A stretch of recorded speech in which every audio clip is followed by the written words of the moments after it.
Cystic fibrosis is a hidden illness which can make it really hard for people to understand, because on a lot of days I can look as well as the next person.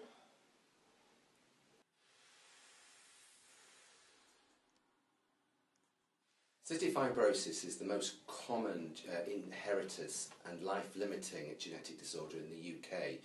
And that means that 1 in 25 of us actually carry the gene that causes cystic fibrosis. But having that on its own doesn't mean anything. Having one gene from mum and one gene from dad through inheritance, and that's what a genetic disease is one that's inherited, then you actually get the disease. Cystic fibrosis is a simple defect. It actually causes mucus to become thicker. So there's mucus in the lungs, that becomes thicker, and then infection gets in there, and unfortunately patients can't clear the infections, so it causes lung damage. When I was born, I wasn't diagnosed either. My mum actually knew there was something wrong.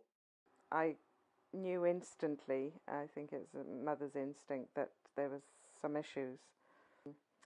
I repeatedly went to clinics and discussed my fears, and I had a gut instinct, if you like, that there was something wrong. I can't remember actually anyone telling me I had it, but I do remember as a little girl my physio coming over with her pet sheepdog, and my dad giving me physio and me giving the dog physio. But I think I was probably about 7 then, but I don't remember any earlier.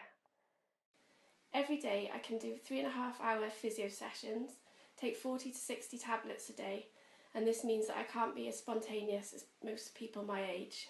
Patients with cystic fibrosis have to take handfuls of enzymes to help digest all their food, otherwise they would have problems with malabsorption and lose weight and develop malnutrition, which is how a lot of patients with cystic fibrosis used to die. The bowel, you produce mucus there, so patients will get constipations and bowel blockages.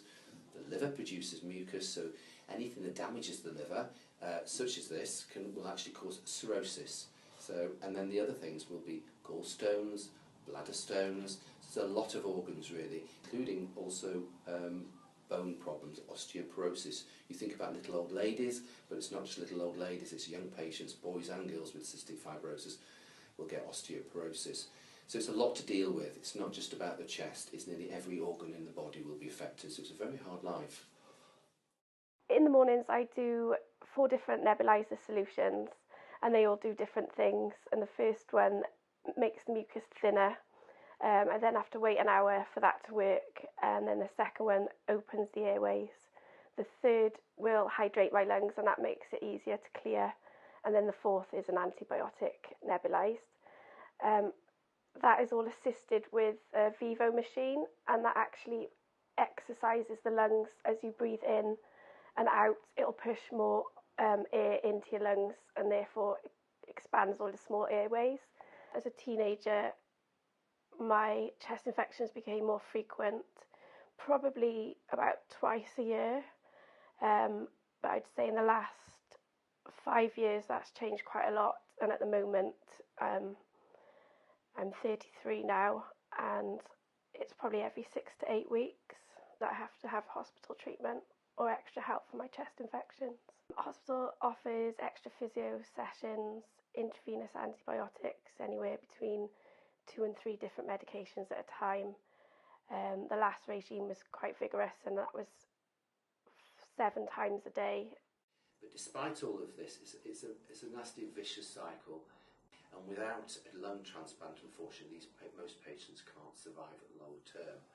Modern medicine has had a dramatic effect. Patients born 40, 50 years ago were lucky to survive within the first few years of life. In the future, we're hoping there's going to be treatments for all.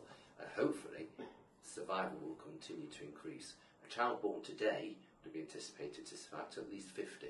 And I'm hoping that in my career, I see patients have full, long lives. I never feel bitter towards my illness. In a way, it's made me who I am today.